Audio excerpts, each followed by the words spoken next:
Okay, now everybody has to. No more All right. Good morning. Thank you for that. Morning. Maybe travel? Why don't we go ahead and call to order the True Line City Council budget meeting for Thursday, August the 26th. Thomas, do we have anybody on the public comment? No, sir, Mr. Mayor. Well, wonderful. We'll go straight to budget. Review and discussion on proposed fiscal year 2022 annual budget, 5-year capital improvement program, 2022-2026. Inclusive of all funds. We've got Scott Butler, our Director of Budget and Strategy. Jennifer Brown's at the podium. Director of Finance, Keisha Seals, Interim Assistant Director of Environmental and Neighborhood Services. Good morning. Morning. I'm going to start us off this morning. And so we're going to cover the utility fund and the economic development funds this morning. And as part of the utility fund, we're going to go through the capital projects. So let's overview. We're going to follow our same format. You all should have hopefully received your responses to the questions from the first 3 workshops yesterday. If you have any additional questions, we'll go ahead and answer those. And if we can't, we'll follow up with responses to everyone. This is our last workshop. You know, this is like hopefully my last ever budget workshop. So we want to get through this, get all your questions answered, and allow you to make an informed decision on the budget. So a little overview on enterprise funds. These funds are supported by user fees charged to the users of the services. They are basically handled like a business. And so there are no support of general taxes to these funds. We have 3 funds. Last week we talked about solid waste and airport. This week we're going to talk about the water utility fund, and which also includes our surface water component. Just to give you perspective on how this fits into the overall budget of almost $298 million. We're talking roughly a third of the budget overall, with the general fund taking up another third, and then all of the other funds taking the final third. And then of the 1/3 that's enterprise funds, the utility system fund is roughly 2/3 of that. So we're not talking about small dollar amounts here. So this is a fairly substantial fund. All right, so we'll get into the utility fund. So overview of the utility fund. It is what we use to account for all of our long-range planning, administration, everything related to water and the treatment thereof, out of the ground, off the streams, the rivers, and then back in once we're done with it, I guess. So we also account for our surface water operations here, which is relative to our unfunded mandate from the Fort Bend Subsidence District, and that is that we have to reduce our groundwater consumption or production 30% by 2015 was the mandate. We met that in 2014. And then we have another benchmark of a 60% reduction by 2025. We are actively working with the Fort Bend Subsidence District on the administrative side or the intergovernmental side to work on if that is the right mandate, if there's anything we can do to push that back or make some changes in the future. That would be coming in future years, but for now we have that 60% benchmark is looming, and so that is what we're currently planning for. So I'll talk a little bit about the Integrated Water Resource Plan in a little bit as well, just to give you an overview of that. And I have Katie back there to steer me right if I head off the wrong direction. We're very proud of our financial stewardship. That not only does that apply to our general fund, our property taxes, our debt service, and capital projects, it also applies here. So our goal here is that we want a financially sustainable utility that is self-supporting today and into the future. We want, or we have had consistently low rates for many years. We continue to have low rates, especially compared to our peer cities. They may not be as low as some people would like, but the cost of producing and providing water is going up. I mean, that is just a fact. Worldwide, water is a precious resource, it is a precious commodity. And we need to, it's a finite resource. So as we get more mandates to meet, it just drives up the cost of providing that service. For our residents, we do participate in the Fort Bend Social Services Utility Assistance Program. There is a spot on the bill where residents or customers can donate to that program. And we transfer those donations over to that program monthly. And then as we come across residents who need assistance, our staff in the Treasury group will direct customers to that program where they can go and apply for assistance. We do not administer that program. That is administered by Fort Bend County Social Services. And I couldn't find the logo, the little thing we made the bottles out of. So, but I just had to put up here, we have the best tasting water in the continental US. So I found a blue ribbon to put on the graphic instead of our bottle for our bottled water. So very proud of the quality of the water that we do produce. So as far as our rates go, this is the TML 2021 Wastewater Survey. This is all cities that participated in the survey, over 100,000 population. The red line is the average for the group, and we are right here. So we are below average. We're right about median, probably a little bit, maybe, I don't want to speak to where we're at median wise, but we're like right in the middle of the pack as far as like where our rates go, maybe one or two off of the median. And many of these cities don't have a groundwater reduction mandate. But what you don't see here are cities like Austin, whose rates for water are very high, but they didn't participate in this survey. So I didn't feel like it was right to put them up here, but they have participated in previous surveys.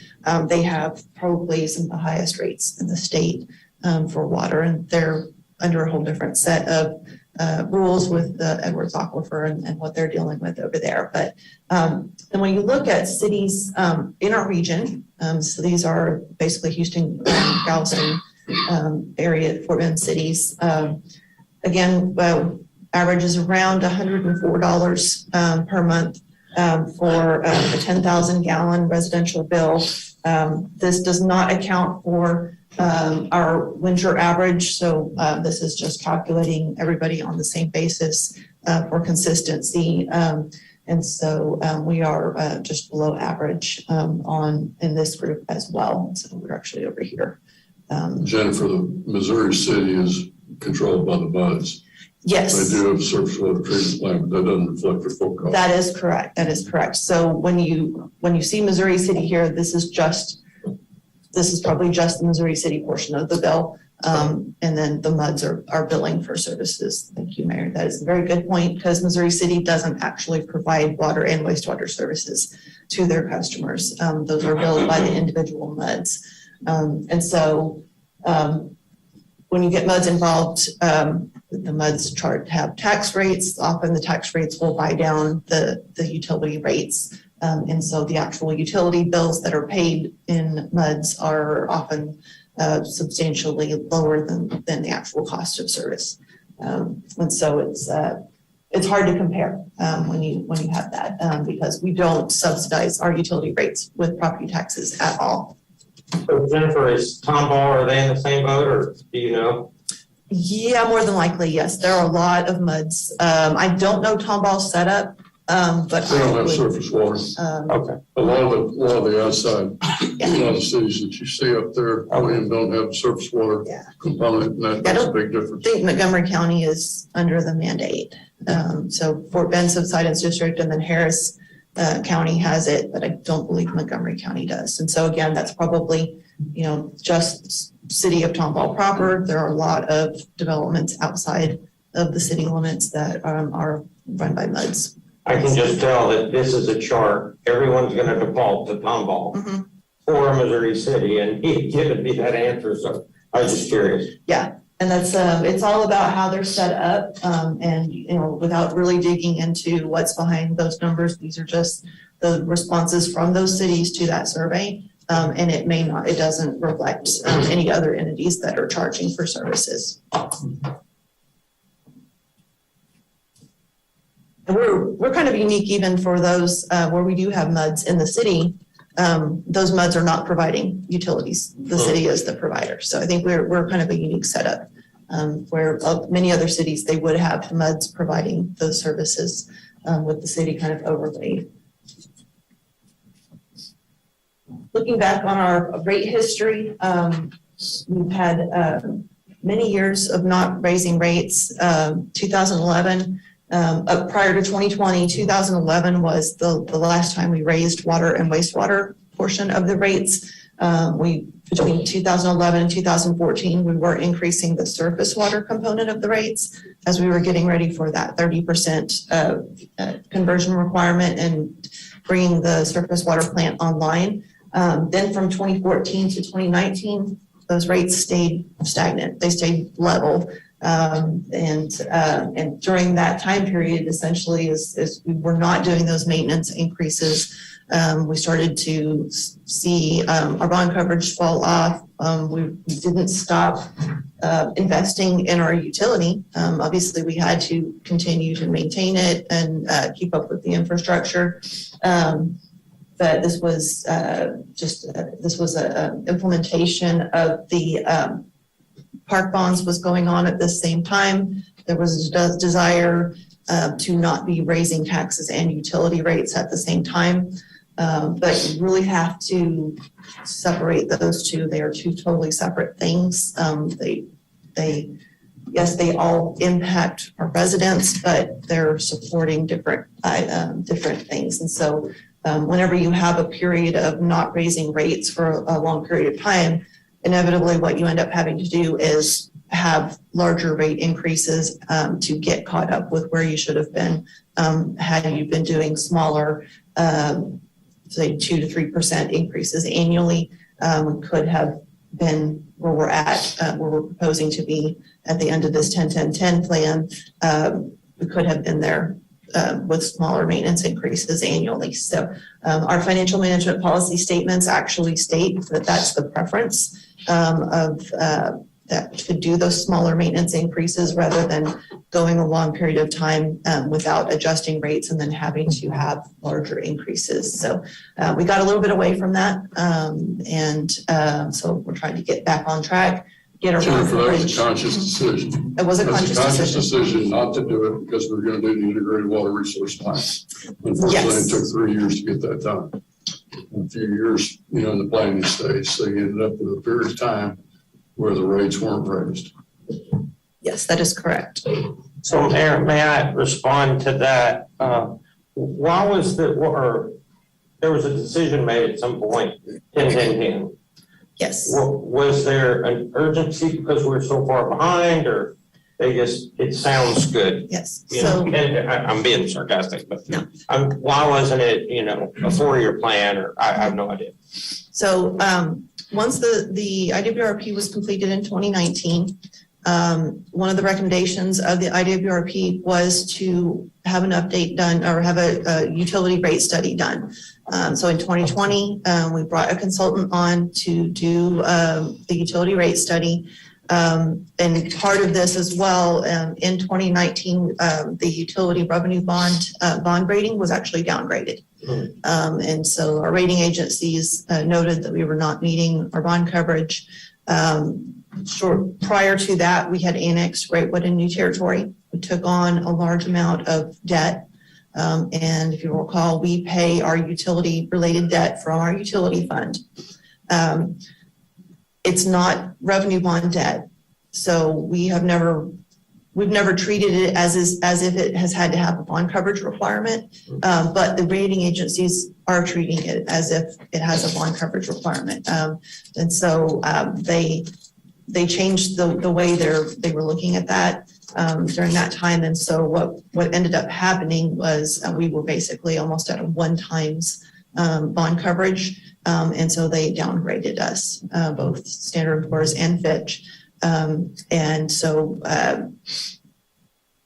as part of that, then we did the utility study in 2020, brought forward several options for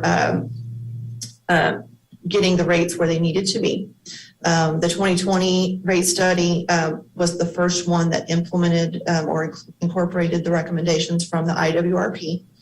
And the recommendations were roughly, if I can remember the percentages, like between 2021 and 2025, it was, I think, 35% increases during that time period. So we had several options of how to implement that. Staff brought forward to the Finance Audit Committee, I think 3 or 4 different options.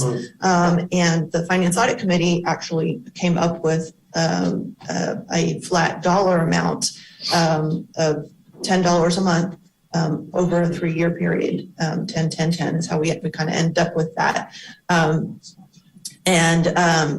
The idea was to get the revenue streams up quicker, benefit and boost our bond rating, and to build cash reserves so that when we go to build the surface water treatment plant expansion, that we have cash in the bank, that we can then utilize that cash and reduce the amount of debt that we need to issue. The thing with bond coverage is that you have to have that revenue stream in place for 12 months prior to issuing the bonds. And so if we are issuing bonds in fiscal year 24 and we're talking like $80, $90 million worth of bonds, basically you've got to have that revenue stream in place in 2023 to be able to have that bond coverage in place. And so that's how that came about. That was brought forward to City Council as a recommendation from the Finance Audit Committee. And just one other thing, if you don't mind. One, that the study showed that our rates were not adequate to maintain the current system. And so we've had years where we have finished millions in the red. I mean, you may know the top number over the last couple of years. I mean, yeah, I mean, so there are years $3 million in the red. That's the one thing that the study showed a much more aggressive need. Staff's recommendation was a much more aggressive because this year we're projecting to finish behind as well. So it recommended a much more aggressive. The subcommittee came up with this plan to phase it in more, but that's a little bit more context. We're still the only city in the state of Texas that I know of that's done an integrated water resource plan, which is basically looked at the entire asset class, raw water, surface water, groundwater, and the needs of the system and said, okay, what's the 20-year plan going out? And what does it cost to maintain or develop that system? Well, I would like to point out that this team makes it very difficult to answer a simple question on social media because you have so many details. So sometimes when I ask a question, just imagine you're answering it with a Crayola, because that I can use on social media. She has so much information. Wow. There's a lot of context behind how we got where we are, unfortunately. So I wish it was an easier explanation. Wow. But yeah, the gist of it is that we're behind. Starting in 2020, we were already behind. Our rates are not supporting the operations of the system. And so we needed to play some catch up. So basically this year's $10 increase was basically just trying to catch up from where we should have been. And then this upcoming year, it will get us some progress toward where we need to be. And then next year's increase will get us to the point where we're actually starting to accumulate some extra reserves and a positive impact on our bond coverage. But then if you have weather events like you had this year, and I'll show you some charts, like it's been unreal. You can't sustain months of 15 inches of rainfall and generate the revenues that you need. And especially if it happens in the summer when that's your biggest revenue period. And unfortunately for Brian, like with sales tax, we know our February is our peak sales tax payment because of Christmas and the holiday period. Well, for Brian, the water utilities, it's June, July, August, September, which is the very, very end of the fiscal year where you can make or break the fund. And you all are in here having to make financial decisions, before the year is even done. And there's a lot of volatility that could occur between now and then. Did you add something, Brian? But William, here's the Crayola answer. Thank you. That's the one I'm looking for. This investment really shows up 20 years from now. What you're doing here is you're investing to maintain your biggest asset to make sure that the future generations do not have a deteriorated system that a lot, when you look at cities much older than us to where these are major issues for them, you're making the investment now, which is a much more efficient and cost-effective investment. Because I guarantee you look at these rates in 20 years and you look at the work that our staff is doing on the integrated water resource plan for reuse and all these other things that will be significant in the future. That's why we're doing this essentially. It still wasn't much of a Crayola answer. It was a magic mark. Here's a Crayola answer. I knew somebody would give me One up me, man. Always one up to me. Jennifer, go back a couple slides where you have the city use rates. Making me look bad. So for a family of 4, William, Yes. in the city of Houston, my daughter's average bill per month is $600. Now, they've got a pool and they've got a sprinkler system, but just and that's pretty consistent across all the neighbors because I checked. I was fascinated by that. Wow. $600 a month How do they pay it? for the check. They hope. Yeah, they hope. Yeah, that's a crazy number. Yeah. Wow. See? He's always See? I defer my time to the mayor. I don't know if I remember it correctly, but I want to say I recall Houston saying they needed to raise their rates substantially from where they are now. I don't remember the exact number, so I don't want to throw one out there, but I do remember reading that recently as well. Is our bond rating back up or is it still downgraded? I'm sorry, I didn't hear. Is our bond rating back up to where it is now? It is still a Is it double A. It's still double A, which is still a very healthy bond rating. We were at a double A plus. If we're starting to make progress, we were just reviewed by the rating agencies with our issue in June. They were pleased with the progress and a lot of the ratings. The commentary on the ratings were that they wanted to see continued progress with implementation of the plans, but that they did receive what we have done already positively. Jennifer. How do our water credits come into play? We'll talk about that in a few minutes. Okay.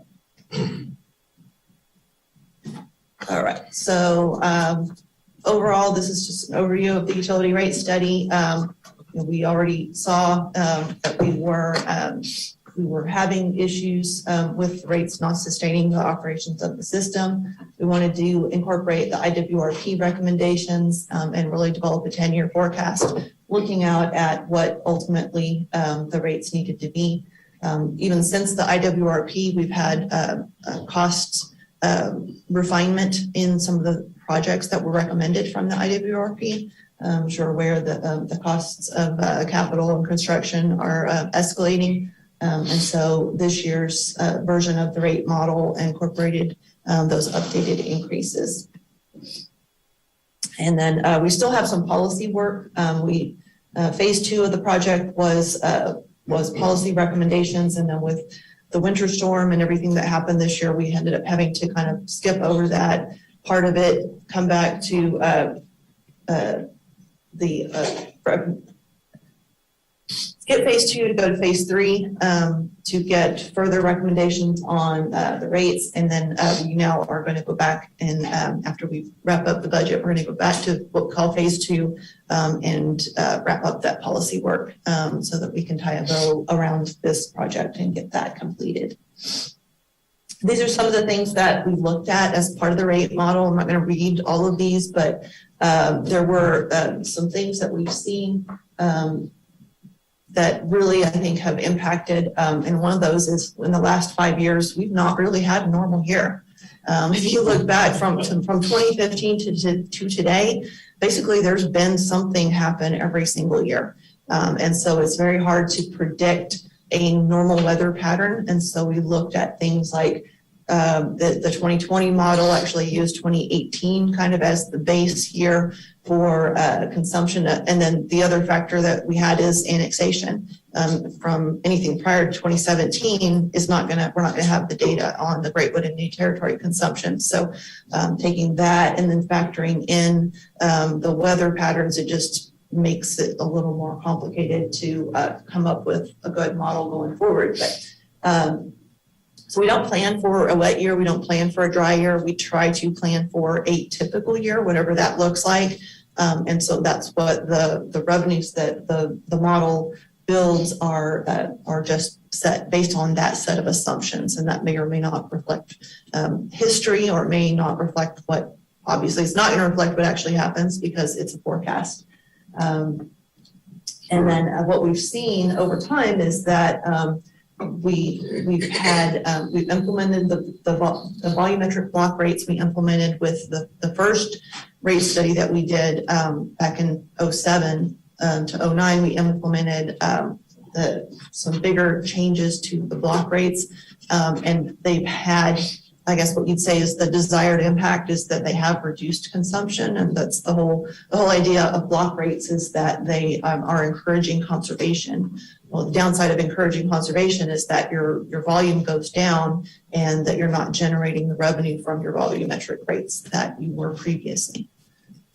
Jennifer, is there any way to hedge against wet years, like farmers hedge against bad years, dry years for the crops? Can we hedge? We do. Against rainy years? Yeah, it's called building a fund balance. Okay, but we don't have any kind of, there's no hedging where we can get spot, get basically all we can do is with a water utility, in a normal or dry year, you're going to bring in, or say in a dry year, you're going to bring in more revenue because people are going to water. The temptation may be to then turn around and spend that money. But what you have to do is you have to hold that in your fund balance. And because there's going to be a wet year that will come up that you'll end up having to draw on those reserves. And so having the strong fund balance policies and reserves and sticking to those and having a good financial plan that's really looking long-term is the key to that. Thank you. So even if the 2025 60% conversion factor would be pushed out several years, depending on what the model update says, would we still need the $10 increase next year for the 20-year long-term the plan to keep everything where we want? Yes, we are under recovering primarily on the water side, water and surface water. It's not covering the cost of what it takes to produce that water.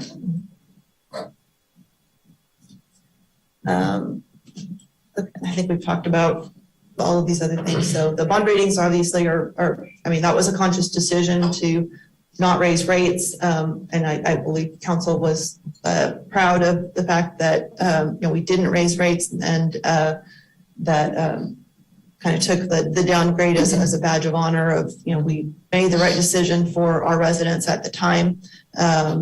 But we do want to look at that bond coverage going forward. The good news is that all-in bond coverage issue will go away in 2026 once all the annexed debt is paid off. So we do have that on the horizon, and that does make things a little bit easier to deal with. And so we're building some capacity just within that. How much annexed debt do we still have?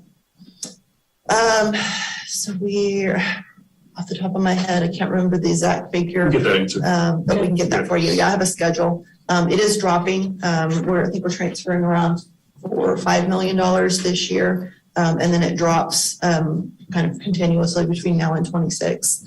Is it mostly from Greatwood or New Territory, or Yes. which? Mostly from Greatwood at this point. A lot of the New Territory MUDs had theirs paid off. The Greatwood MUDs are the ones that had quite a bit of debt that was going out to that point. But We took Greatwood probably earlier than it made financial sense. We did that because of the disruption of doing two separate annexations. The downside was the financial cost of doing that. While we only did a one-time annexation, and with the upheaval of doing an annexation. But we also took the financial hit for a few years. It takes 3 or 4 years to pay it down, which is the 2026. yeah. But we did look at it in as a whole, and it was a strategic decision to go ahead and do that all at once, and basically they balanced out.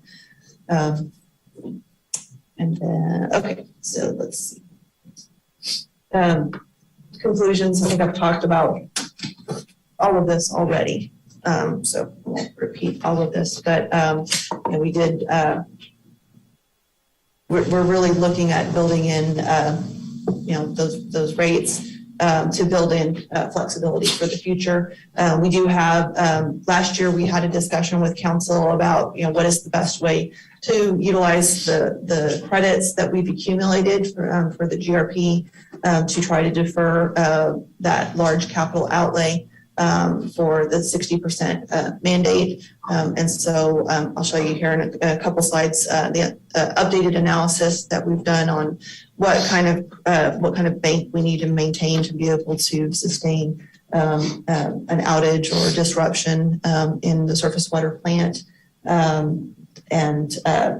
So we have pushed out the construction by 2 years, which makes this a little more financially palatable because otherwise we would be needing to have those rates in place basically in fiscal year 22 to start construction in fiscal year 23 to hit that 2025 date. So we have been able to spread this out a little bit more. So overall objectives, one, we want to be fiscally responsible. We want the system to be financially sustainable. And then where we can, we want to take steps to improve our bond rating. Our bond rating is not bad. It is still a very healthy bond rating. We're pretty much, very typical AA rated credit. Once we get some of that MUD debt paid off, then I think we'll be making strides toward getting consideration of an upgrade in the future. The groundwater credits that we've accumulated are providing us some flexibility to delay the capital construction, and then.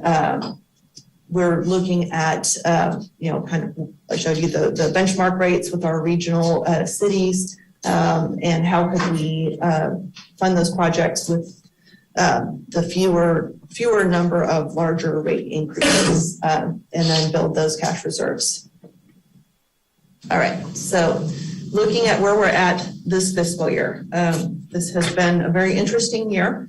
With the winter storm and COVID, what we have seen, and this is an update of the chart that you saw in May, is this is the year-over-year change in residential consumption. The light green is fiscal year 20 compared to the prior year. So basically in about March of 2020 is when you started seeing the impact of COVID. And what you see is that we did start seeing, we saw increases in residential consumption. And then the darker green is 21 versus 20. So, as the more people have stayed home, you've seen those increases. We had kind of a fairly dry fall last year, so we were doing well at the beginning of this fiscal year, and we were bringing in some good revenues, and then the winter storm impacted us, and then what you see here is this is the impact of all the rainfall that we've seen since May. And so our residential consumption is for the month of July was down almost 30% year over year, whereas last July we were up about 24%. So those are some wild swings in consumption. Then on the commercial side, what we saw is the impact from COVID here with the light green, starting around April, May, when we started having the economic shutdown, as you saw a marked reduction in the commercial consumption with the businesses, people not being out, not going to the office, working from home. And that has continued through 21. We still have some reductions. We have picked up as the economy has started to open here with March, April, May, June, and July, or I guess March was still down. But so we've started to see that come back up. Commercial makes up about 15 to 20% of our total consumption. So it's not a large percentage, but it was very interesting to note the impact that we saw from the shutdown last year. And then this is looking at total billed consumption. And so the light blue is the rate model of what we modeled the revenues based on. And then the dark blue is the 3-year average consumption for 2018, 19, and 20. And so, and then 21 is the green. And you can see that, we were doing well in the earlier parts of the year. Over the winter, we were about, where we thought still doing a little bit better than last year, and or the 3-year average and what the model showed. And then when we started getting all that rain is where we really started to see the impact of the rainfall on our consumption. So this is going back to 2015, the year-to-date rainfall for October through July. And you can see that this year we're at 50.86, rounds up to 50.9. These two lines here are the 5-year, the green line shows the 5-year average for October through July, just straight average. And then the red line excludes the significant events like the Memorial Day event, the tax day flood, Harvey, things like that. So if it weren't for the significant rainfall events, we would be at around 42 inches or so, a year-to-date average. For our region, we typically average around 46. So, as on a whole, this isn't an overly wet year. It's just the fact that it all came in May and June and July, and it's just been it's just the timing of when the rain came that's really impacted the revenues the most. So looking at fiscal year 21, we have several things that are impacting our projections. Obviously, Winter Storm Uri. We've got the storm damages that we had from having the breaks and damages from the cold to our equipment. We've got ancillary charges on our electricity from GETSA that we've discussed with y'all. Right now, that's the total of that is $1.09 million. And our recommendation that we discussed with Finance Audit Committee was to just continue to pay that monthly through December of next year. Obviously, not all of that would be utility rated, but utility fund related, but the vast majority of it is probably 75%. I believe 75 probably 750 to 800,000 of that is would impact the utility fund. So not all of that will impact fiscal year 21. That will be factored in to the charges throughout fiscal year 22.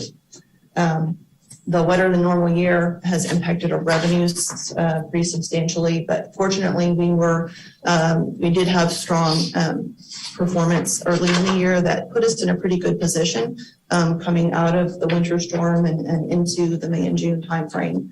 And then we have our strong fund balance that has allowed us to be able to show that we were able to absorb drawing down our fund balance by $3 million without negatively impacting our minimum fund balance.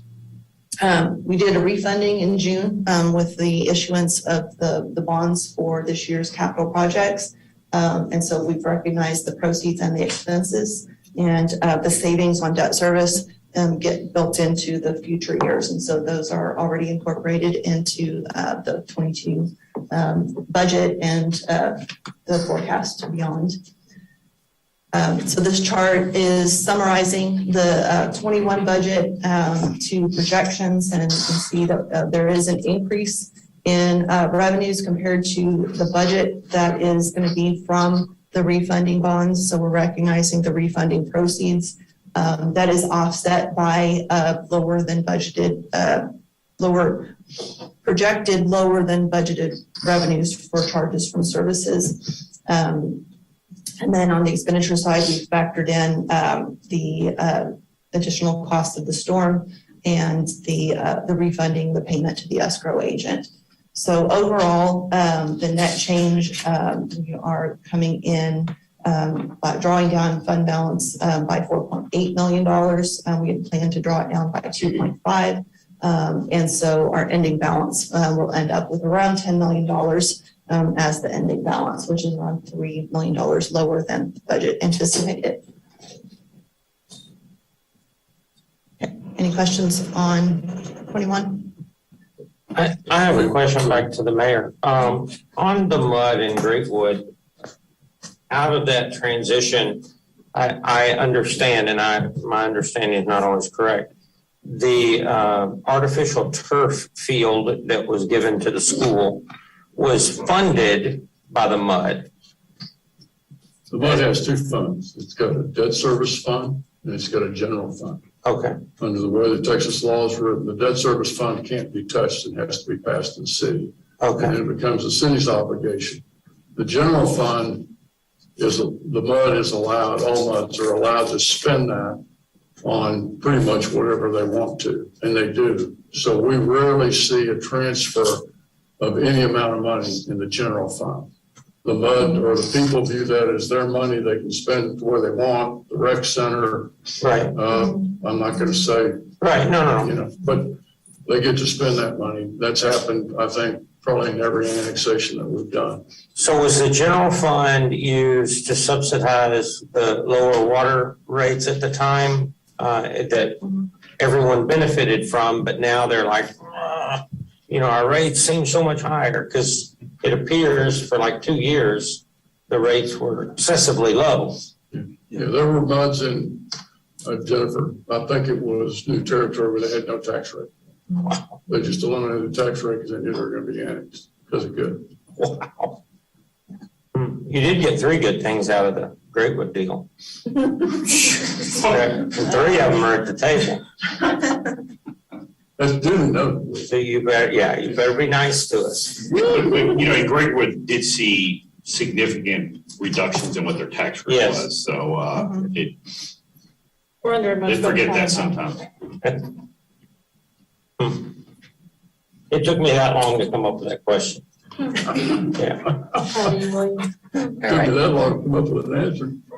So for this next section, I just want to give you just a brief update on the Integrated Water Resource Plan. This is, a lot of this information is the same as what you've seen before, but trying to provide some updates so that you all know where we're at as far as the accumulation of credits.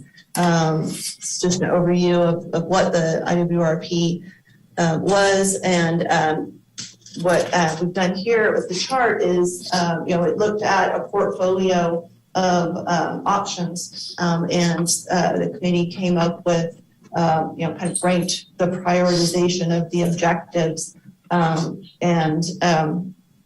Really the biggest one here is provide a reliable water supply, came up with 25% weight on the objectives, followed by optimizing water resources. And then the yellow is system efficiency. Cost-effective solutions made up 15%. And then we have equity, environmental, and quality of life. So those were the objectives that were looked at as they were looking at the options. So to date, we've got several strategic recommendations that are either in progress or completed. Like I said, the utility rate study project was one of the recommendations of the IWRP, along with we've got third-party water laws, purchasing additional raw water. Those are all completed. We've got projects underway are the PER for the treatment plant expansion and the transmission lines, as well as the water and wastewater master plan update. We have asset management programs that are underway and as well as the North Wastewater Treatment Plant study. And then our pending work from the utility rate study would be the policy revisions. These are the areas for the policy direction would really touch on the reuse rates. If there is a change to how we bill for our services, if we wanted to, say, push more of the revenue to the base versus the volumetric rates for stability. This year, we're actually recommending that the increases all be put on the base rates and not the volumetric, so that that revenue essentially is guaranteed, and it would not be as volatile when we see swings in the weather, and so it won't be as subject to the up and down from consumption. Obviously, we can't do that with surface water because there is no base rate, so there's options of looking at how we charge that. So that'll be something we look at in the policy side of it. Looking at cost recovery fees, and this would primarily be associated with wastewater infrastructure to serve the area south of the Brazos, and then how we utilize those GRP credits. And so as we get further into this, the model obviously is built around our existing policies and our existing rate structure, and any changes that we make on the policy side would then need to be updated and built into the model. So as we get further and further along, those recommendations will kind of refine what that looks like. All right, so as part of the strategy we looked at, or Rob and Brian looked at, I didn't do it, is what kind of credit bank do we need to maintain to be able to mitigate certain risks? And so the two main risks are drought conditions. You can either have a short extreme drought or a long extended severe drought. And so with that, 7,615 million gallons of credits are basically what we need for a year. Do you remember? Depends on the Depending on the drought. Okay. Yeah. And so if we were not able to hit our groundwater reduction, we may need to utilize credits to meet that GRP reduction level. The other is an unanticipated failure of the surface water treatment plant. And so having about 8,000 million gallons in reserve would cover us for about a year of the plant. That's where I was getting the year from. So to date, we have, this is the chart showing with the asterisk. This is our projected credits, or this is where we're at now. By the end of 2024, we're projecting that we would have 16,345 million gallons of credits. Of those, 13,091 million gallons are alternative water credits that do not expire, and 3,254 million gallons are the education credits. and those begin expiring in 2023. So it is to our advantage to begin utilizing some of those credits so that we don't lose them. So with that projected credit bank, we want, so the 8,000 million gallons would cover both the drought and the treatment plant failure for any reason. So holding 8,000 million gallons in reserve for risk mitigation, that gives us 8,345 million gallons. That's a whole lot of millions to be able to be utilized to delay the implementation of the expansion of the plant. And of those, we could use 2,700 million gallons of expiring education credits to meet that goal. And then this chart shows the expiring credits by year. And so that's the 13,091 alternative credits from, those are not education credits. This chart shows only the education credits, right, Katie? Okay, got it. Yeah, so this bracketed area here is the 2,700 million gallons that will be expiring. So we do have a pretty large chunk that would be expiring in 2026. So it is definitely to our advantage to go ahead and draw on some of those credits.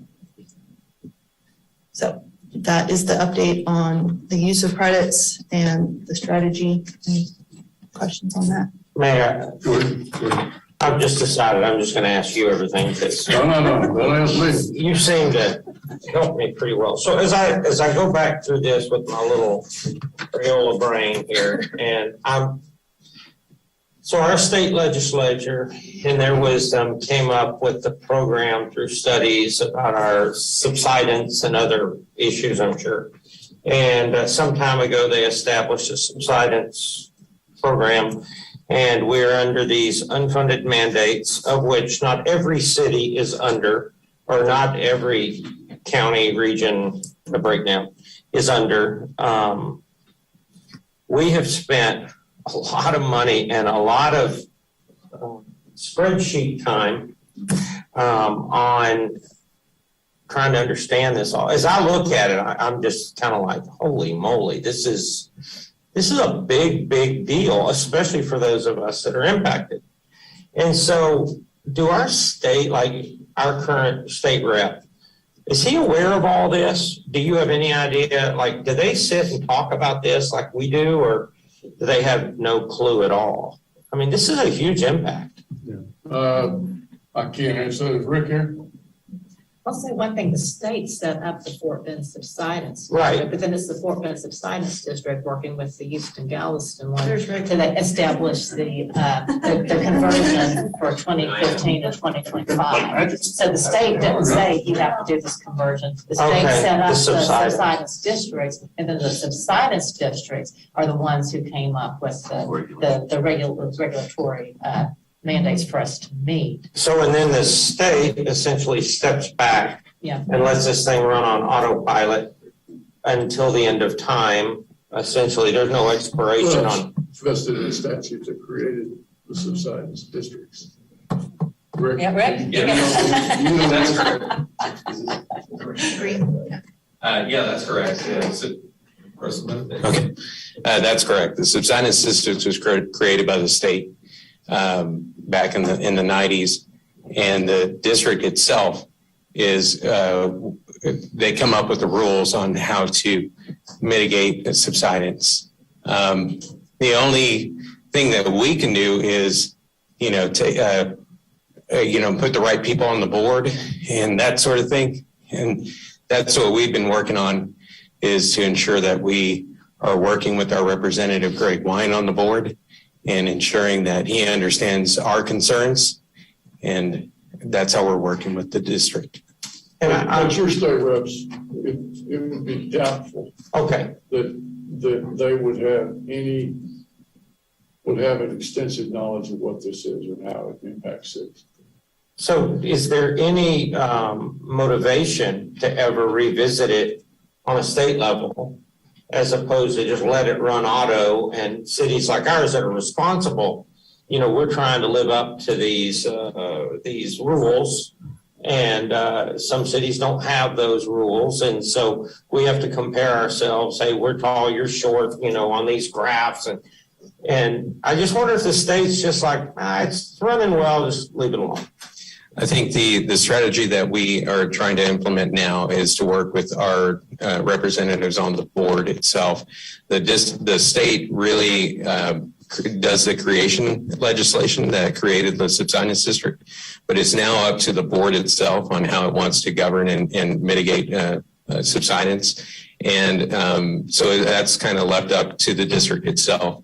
Our strategy is to work with our representatives on the board and to also work with other members on the board to be able to have them to take a look at the science behind the conversion requirement and have them themselves determine whether or not that the 2025 conversion requirement is necessary or not. And I have met with Greg. I do believe Greg has our interests at heart, no doubt. I just, you know, and Mayor knows me pretty well, I think, you know, once this ABC organization takes off, how do you ever stop it? Or can you ever satisfy? I don't know. It just seems like this is a never ending, and it falls right back on our ratepayers, you know, as Rob says so well, on our ratepayers. And wouldn't it be great if one day we can say, hey, we've done our part and on 2030, this thing's over. The better strategy is to work with the board and with our appointees to the board. If you look at the state legislature right now, they can screw up a rock fight. You don't want to bring anything up there.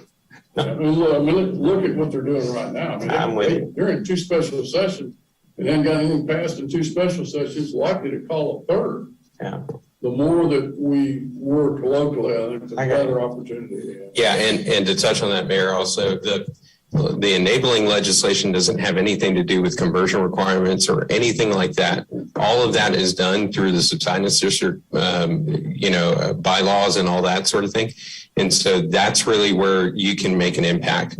The only thing really that you can do on legislation is, you know, representation and that sort of thing. And we just did that by adding an additional member onto the board who represents cities.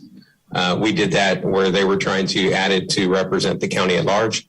We had that reined in, and it's appointed by the mayors of Fort Bend County. And so that's another strategy that we use to be able to have another person to talk to about this issue and to see if we could continue to tell our story. So what I don't want you to hear me saying is I'm angry with a local organization or even the state. I'm not at all. I know, though, that this meeting that we're having, just like the previous meetings, I get messages during the week. And I would like, and what you guys are doing is answering those questions before I have to even try. And I appreciate that. And all I'm looking for is there an end? Because once you put an organization in place that benefits from the organization to continue operating, I mean, how do you stop it if you ever need to stop it? I don't know. I know you may not have that answer. I'm just kind of curious. It just seems never ending. Yeah. And we'll continue to work with our reps on the board, and we appreciate the question. Yeah, thank you. I can tell you that we've been planning for this since the first budget year that I ever participated in, which was fiscal year 2002.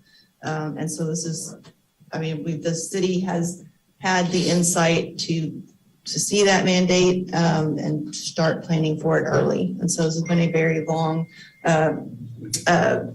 thoughtful, calculated plan. All right, so for fiscal year 22, let's see. All right, so the budget for fiscal year 22, we have 86.84 million in revenues. The vast majority of that is coming from charges for services. We do have bond proceeds that get recognized in this fund based on the fact that the debt service is also paid out of this fund and the way the fund operates. So we have 28% coming from bond proceeds. And then expenditures, so the bond proceeds will go to fund capital projects. 31% of the 83 million is going to fund capital projects. 24% will support debt service and transfers out. That includes the transfers for the annexed mud debt. And then 33% of that goes to fund the operating expenses. So our assumptions going into the 22 budget is that we have, we have contractual increases that we need to maintain our existing service levels, and that a lot of the future rate increases are being driven by that 2025 conversion requirement. But we are implementing recommendations from the IWRP. You all approved the design contract for the AMI automated meter integration, and we've got construction of that funded in fiscal year 22. And so then the budget also factors in those capital projects and the revenues from the utility rate model. So those contractual additions are a little bit over $1 million. That's just what we need to be able to continue doing what we're doing. And so, those are basically where we have CPI increases or just the cost of parts or supplies are going up. And so those were already obligated to fund. The new additions, we have 268,000 in one-time additions and 629,000 in recurring additions. And so the majority of those are just really increasing our ability to respond to emergencies with emergency response, well repairs, and meter replacement programs, things like that. On the overall summary, we're looking at just the bottom line here, if you want to focus down here. So if we're looking at ending this year at a $10 million fund balance, next year we're looking at a $3.5 million increase or $3 million increase to increase that to 13 million. Reserve ratio will go from 36% to 48%. So this is where you start to see that progress with the rate increases built in, where we're starting to see the positive impacts of the growth in revenue. All right, so at this point, we're going to talk about utility CIP projects. Again, you've all, this is very similar to what Keisha reviewed with you in July. We have our sources of where the capital improvement needs are coming from. And just a disclaimer that this CIP may not reflect impacts of the master plans that are currently in progress. All right. I'll let Keisha run through the projects. No, that's Keisha's notes. Good morning, Mayor, members of council.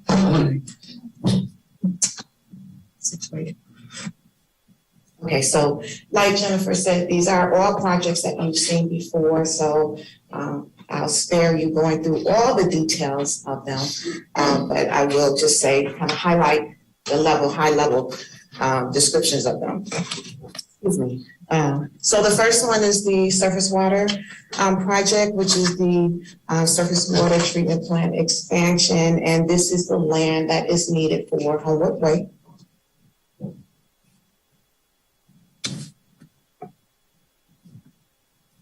The next projects, the first two projects, the surface water treatment plant and then the surface water transmission line in 23 through 26. We just refined the numbers as we continue to move forward the PER. So what you're seeing now are just updated numbers. The groundwater plant surface water conversion, that's for Austin Parkway, Winchester, and New Territory. And then the reuse for the North plant, which is, this will be the PER to determine the reclaimed water facility at the North Wastewater Treatment Plant.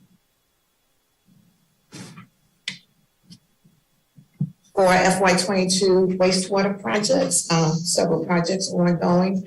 The first three are just our annual programs that you'll see in 22 and then also in 23 through 26. And then the lift station 60, 52, and 48, this is actually the design for lift station 48, which was determined that it would have the most capacity for the lift stations. And then the citywide wastewater generator assessment, again, after the freeze, we determined that we needed to assess all of the wastewater generators. And so that's the study that you see here. You'll also see that in the water section. And again, the majority of these are the annual programs too. The original ones, the evaluation of the Great Wastewater Treatment Plant study, the regional wastewater siting, distribution plan, and then the flow monitoring plan are all new projects for FY23.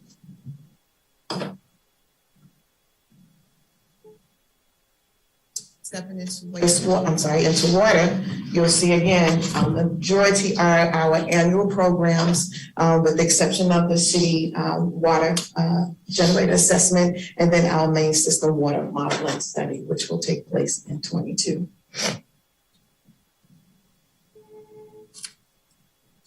The last two projects, the first two projects, I should say, in water, these are projects that are actually in design for the street projects, so Soldiersville as well as Ransom Road. And then, of course, we always use the utility funds to construct the water line that is a part of the roadway construction. And then, of course, the AMI, which we've been talking about for several years. This is the construction for that. And of course, the well rehab, distribution, ground storage, the groundwater plant, SCADA, those are all the annual programs. And then the regional water facility siting and conveyance, that's a study scheduled for FY23.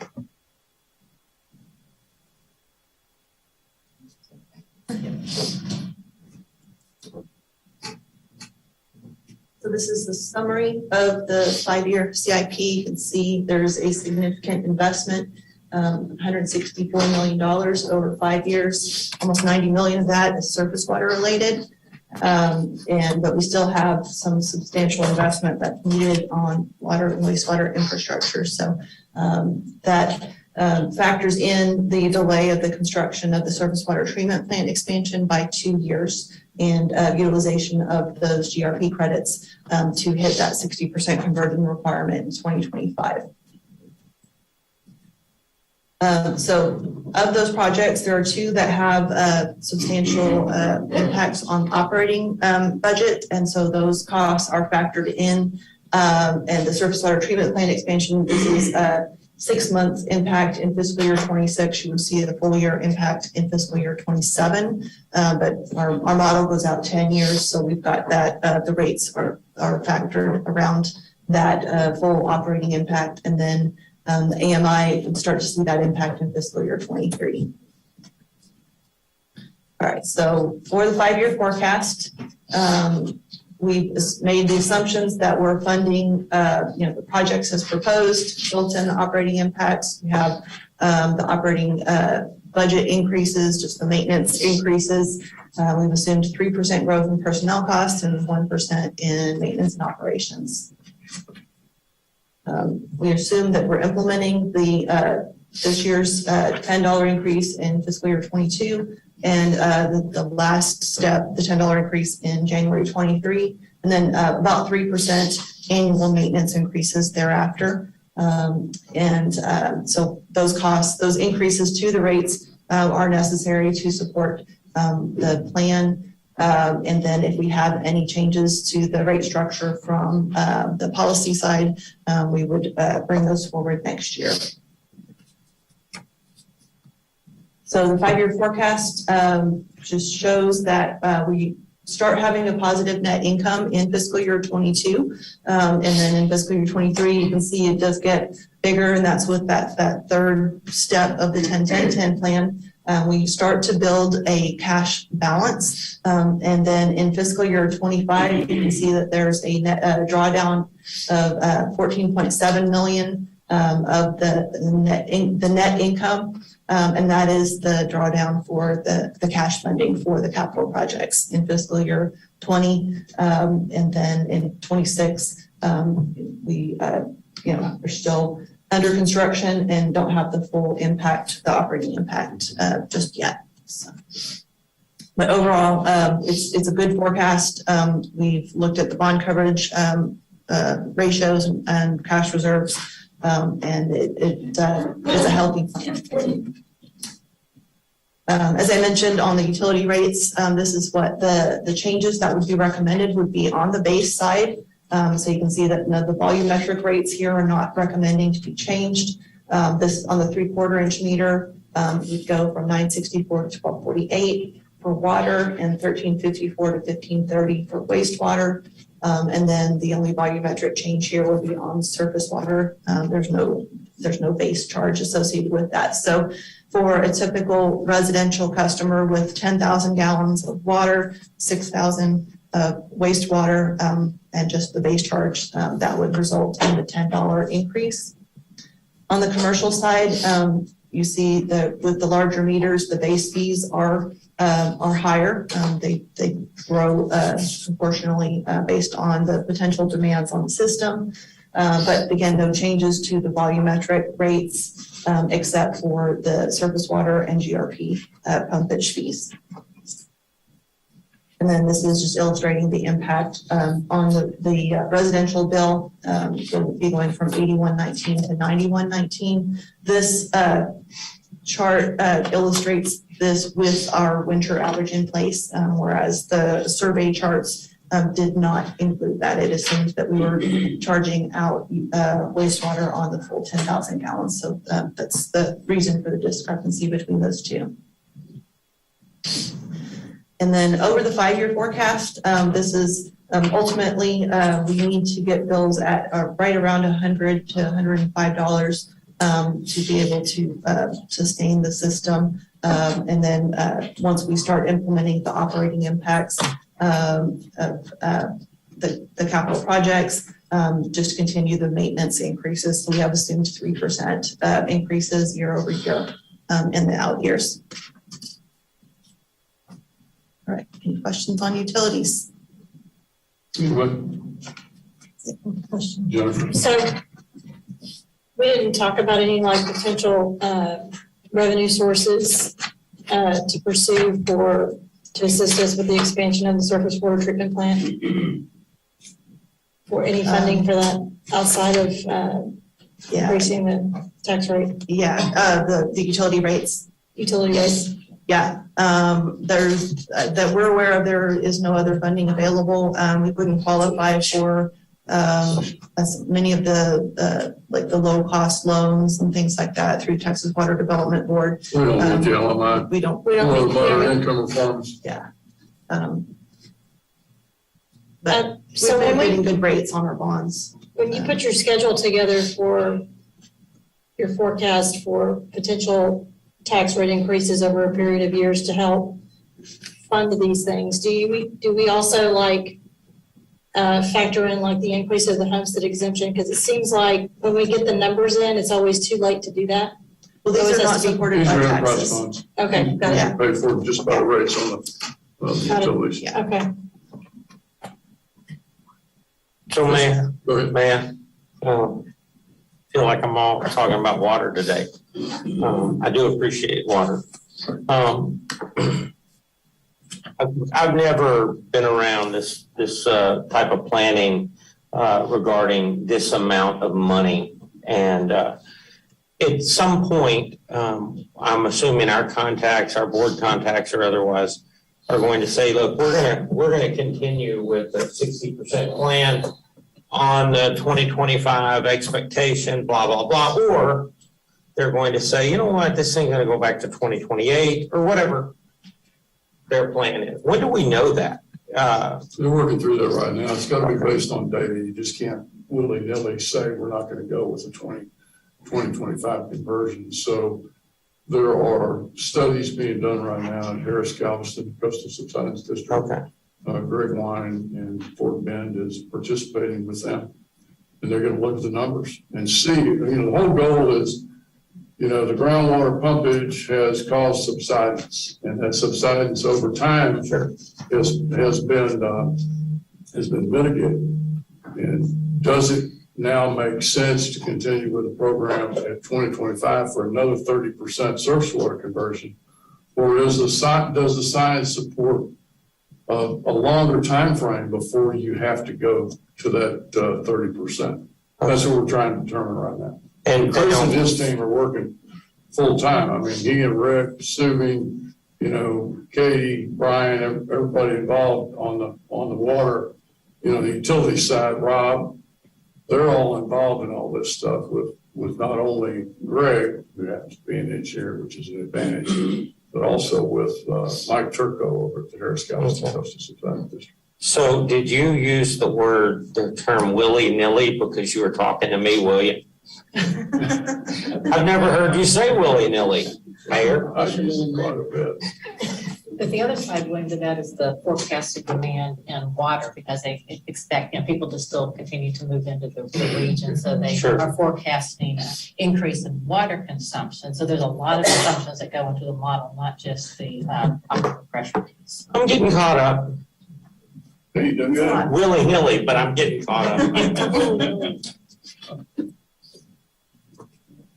All right, at this point, I'm going to turn it over to Scott, and he is going to talk about economic development.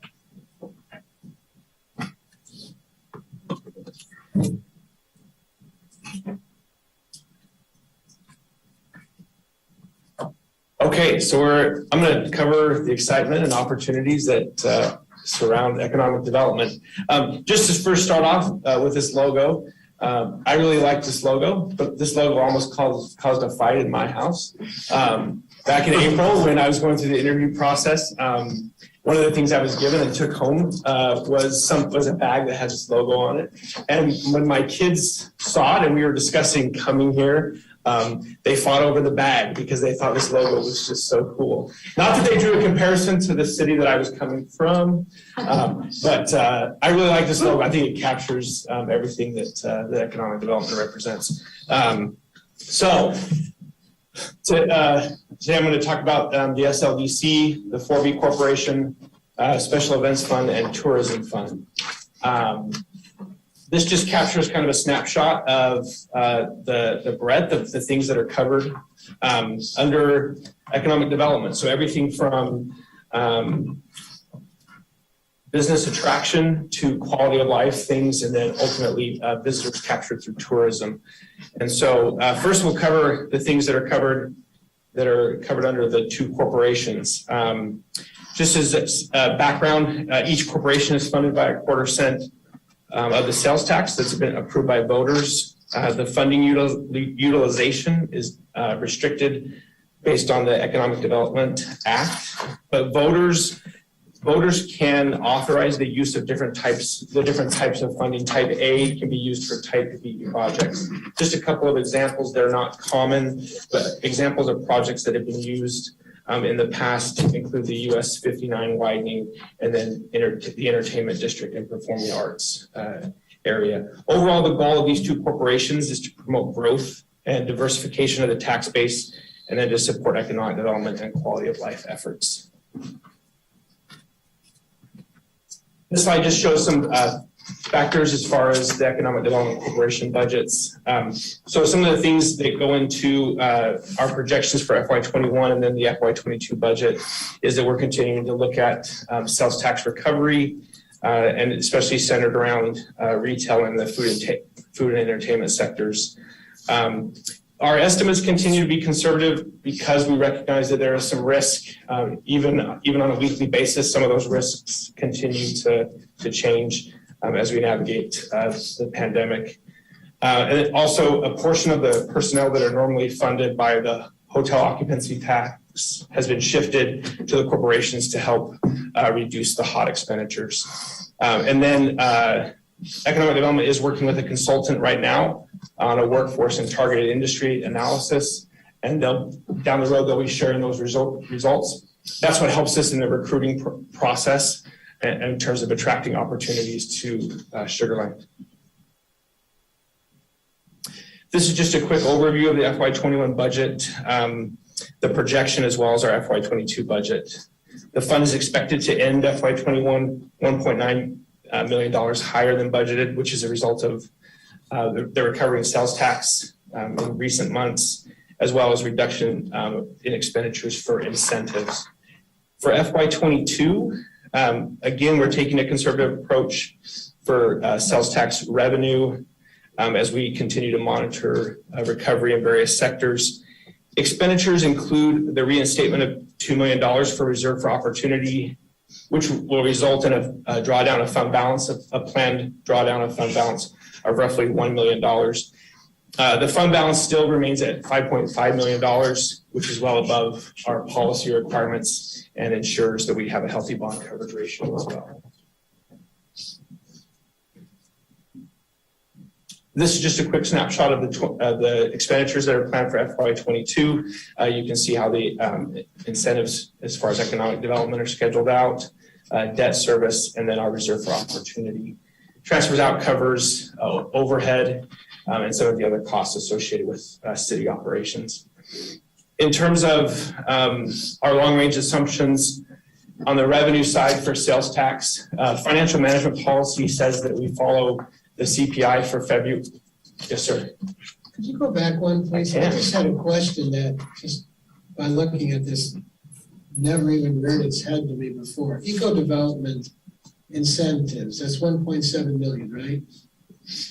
So when we offer a tax incentive for a company to move into town, for instance, do we just write off, by write off, I mean just lower expectations of income? Or do we pay the written off part out of this, out of the SLDC? 1.7 million is us tracking of those payments. So those payments do come out of the 1.7 million. Are you asking about tax abatements or the SLDC incentives? I'm talking about tax abatements that we give to, for economic development to bring in lessees and whatnot. Do we just budget the expected after or do we make whole the debt service? Okay, they're not really. So we have multiple incentive opportunities for businesses when they're looking at relocating and moving into Sugar Land. Tax abatements is something completely separate that is authorized and governed by the city council. This SLDC corporation has a sales tax revenue where we offer cash grants. We call them direct incentives, but it's a cash grant. Some companies get both. Some companies get just the direct incentive. Some get just the tax abatement.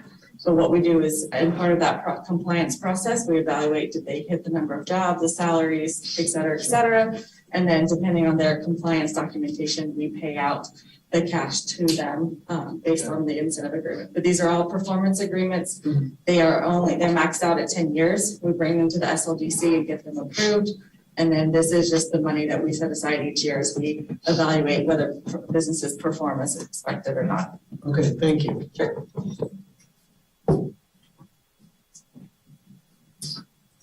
Okay, so as I started to talk about sales tax revenue and our projections. So financial management policy says that we go off of the February CPI. If you'll recall, we've talked about this in several different settings. The February CPI was 1%, and then in April it jumped to 4.5%.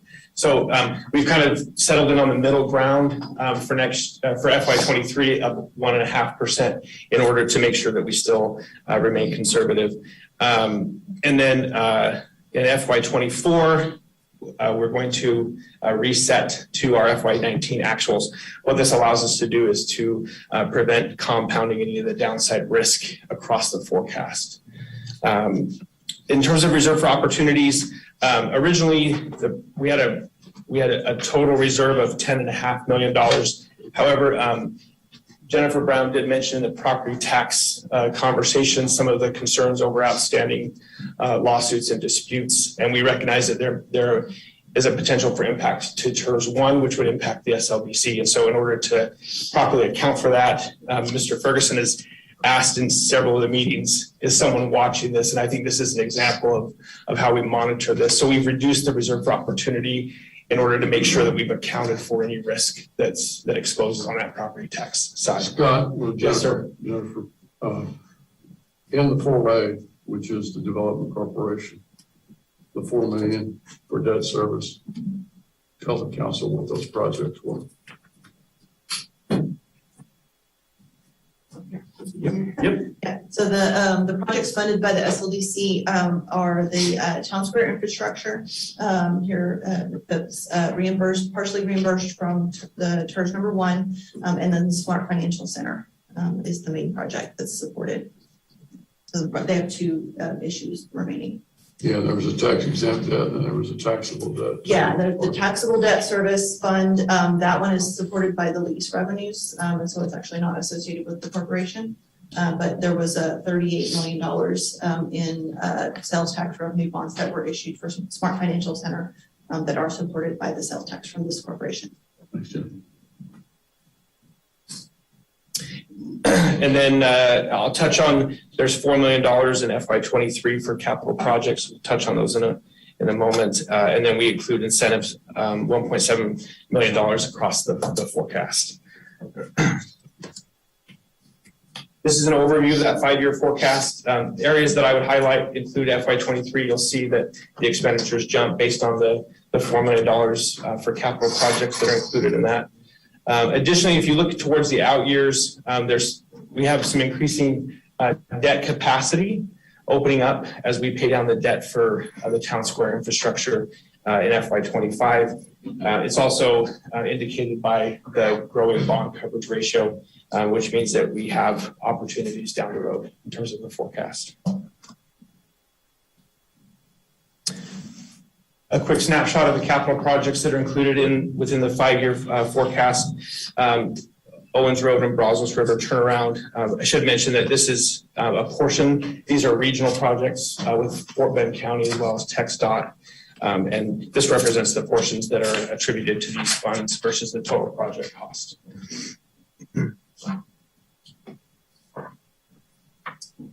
So this is this is for the 4B Corporation. It's the same overview that we've presented as far as the SLDC. In terms of ending the year, FY21 with a fund balance roughly $1 million higher than budgeted because of sales tax, as well as some reduced expenditures in terms of incentive expenditures. FY22, the sales tax budget mirrors the SLDC as far as revenue, and then planned expenditures I'll cover on the next slide. We have a planned fund balance drawdown of $1.7 million. And as far as the ending fund balance, you'll see that we continue to maintain well above policy. Jennifer, same question on the debt service for the 4B. Yeah, so the 4B, it's all baseball debt at this point. There is a small piece from the Texas garage that is being reimbursed by TERS 1, but the majority of it is baseball stadium. Yeah, the infrastructure. And then we're also due a reimbursement, I think, is it for parking or utilities? I can't remember what it's called. For the infrastructure, from TERS 3, both corporations are due a reimbursement from the redevelopment district. And what is that dollar? It's around $12 million total, but we don't currently have that built into the forecast, and it's dependent on when they hit the $400 million in value. Okay. Thank you. This is just to show you the FY22 planned expenditures. What I would call attention to is that in economic development incentives, it includes $2.5 million for improvements at Constellation Field. And then the remaining incentive is for the Lifestyle Center at First Colony Mall, should they meet the threshold for that incentive. And then $1 million for capital projects, and I'll cover those on the next slide.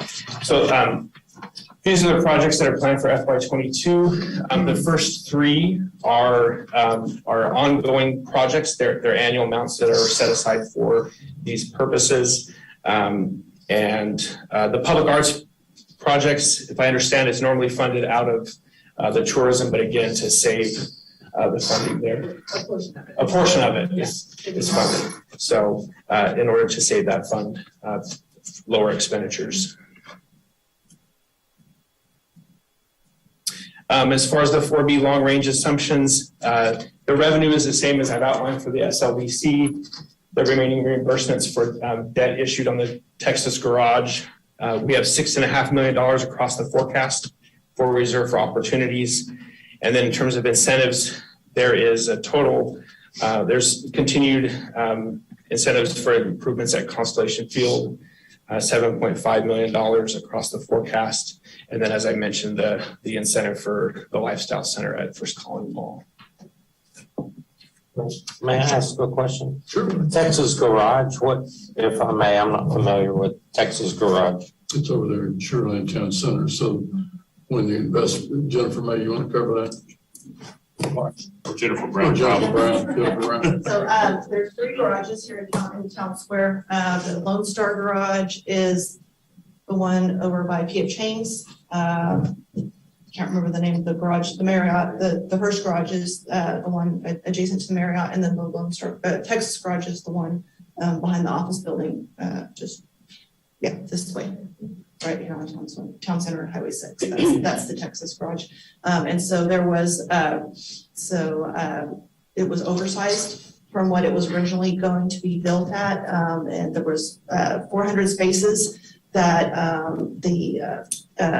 the city or the 4B Corporation funded to get the garage built bigger than it was originally going to be built.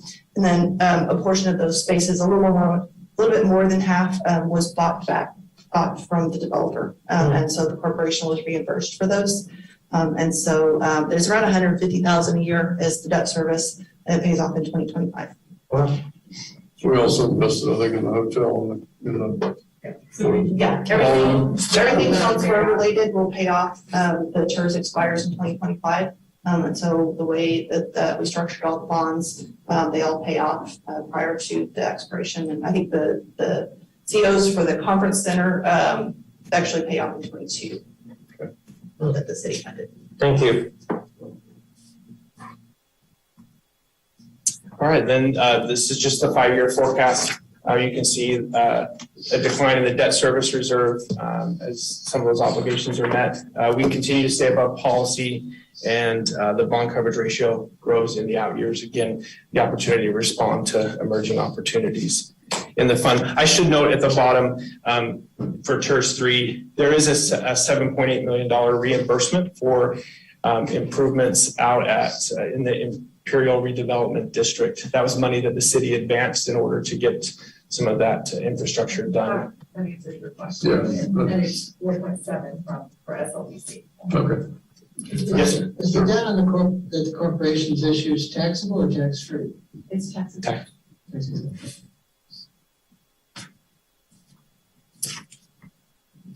So I guess I should, any other questions as far as the 2 corporations are concerned before? Okay, so one slide on the special events fund. This is for special events that are held in the city. These are not city events. They're held and they're supported by the city in terms of any fire, police, or traffic needs that have to be activated in order to support those events. In terms of expenditures, what's included in there is 1 FTE, and then again, some funding to fund those services that need to be activated. You'll see that we have some smart financial parking revenues that are included in the projections, the revenue projections for the current fiscal year. I have a question. Yes. What is the usual fee for a when we don't use any police or fire for nonprofits in like Brazos Park? Like a biking event that doesn't have any use for fire or police? We'll get you that answer. Yeah. I know like just the permit in general for anywhere is about $2,000 to $3,000 a piece. But I don't know about, but we usually require something. Is that even for nonprofits? It's, yeah.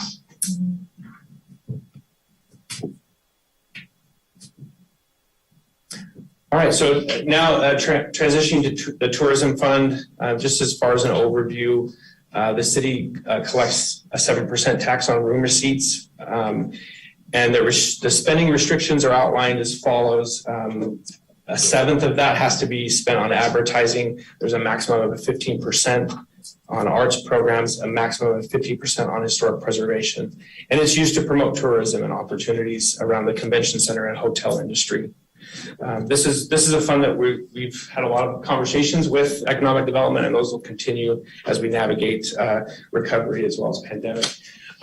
This chart just outlines the occupancy, this blue line, and I'll just step towards it. This blue line represents 2019, where we were at, and then you can see the dip in this green line as a result of the pandemic. This yellow line is the recovery currently in FY21. So you can see kind of the impact from the pandemic and where we are today and where we're headed, hopefully. This slide represents the reductions that have been done over a couple of fiscal years in order to respond to the challenges that the tourism area has faced. So you can see the savings that was realized in FY20 in terms of those reductions. The economic development continue to recognize those in the current year, and you can see some additional reductions in order to make sure that we're responsive to what we're seeing in terms of the overall fund health of the fund. This slide just touches on some of the things that we'll continue to monitor and watch going into FY22. It includes support from the corporations for tourism program staffing, reducing continuing to look for opportunities to reduce the funding, the visitor center funding reduced, as well as transitioning some of the funding for the public arts projects over to the SL4B Corporation.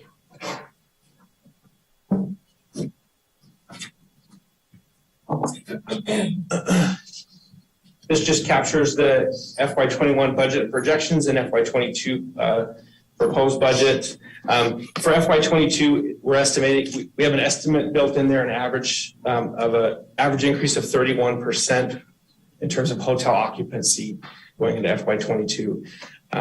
This is something that we'll continue to monitor. We have a lot of discussions with Elizabeth Huff and her staff surrounding this as we monitor this fund. The fund balance policy requires 10%. You can see in FY22 we're just slightly above that fund balance policy, and yet the reserve is there. So, in terms of expenditures. The transfers out, those are non-operating expenditures. They include $100,000 that's set aside for reserve for opportunities, and then $1.3 million for debt service on the conference center as well as Smart Financial Center.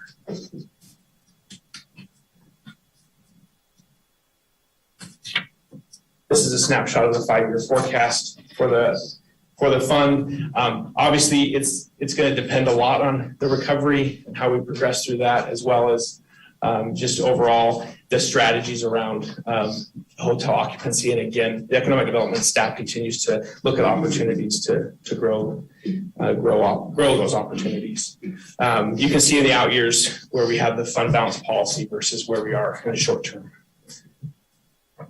Any questions about tourism?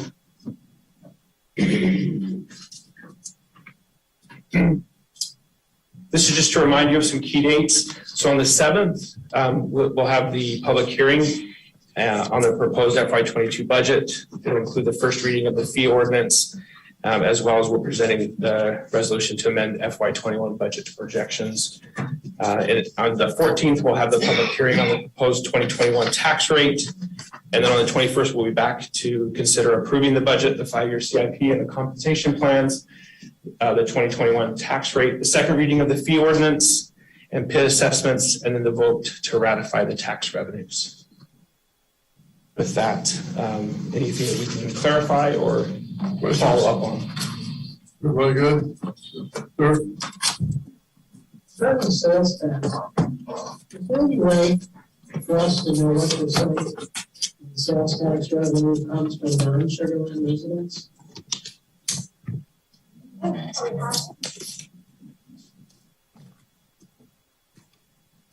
We did a study several years ago. It's been several years that in a partnership with, I think, Buxton, that estimated of our food and entertainment and retail, about 2/3 of that, I believe, came from non-residents. And then when you looked at all of the just business to business sales tax, I think we were estimating that somewhere between 2/3 and 3/4 of our sales tax was generated by either commercial sector or non-residents. And so that's several years old, but I think that is still really strong given what we saw in COVID when you had shutdowns and people staying at home and not coming into work.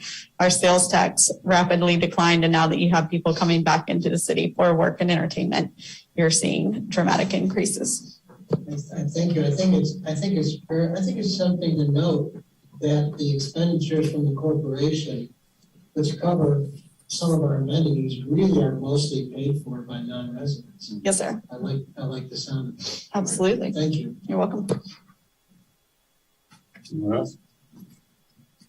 So adjourn at 9:08. Thank you all. Actually, that's also the next question. There's a 501c3 organization that's associated with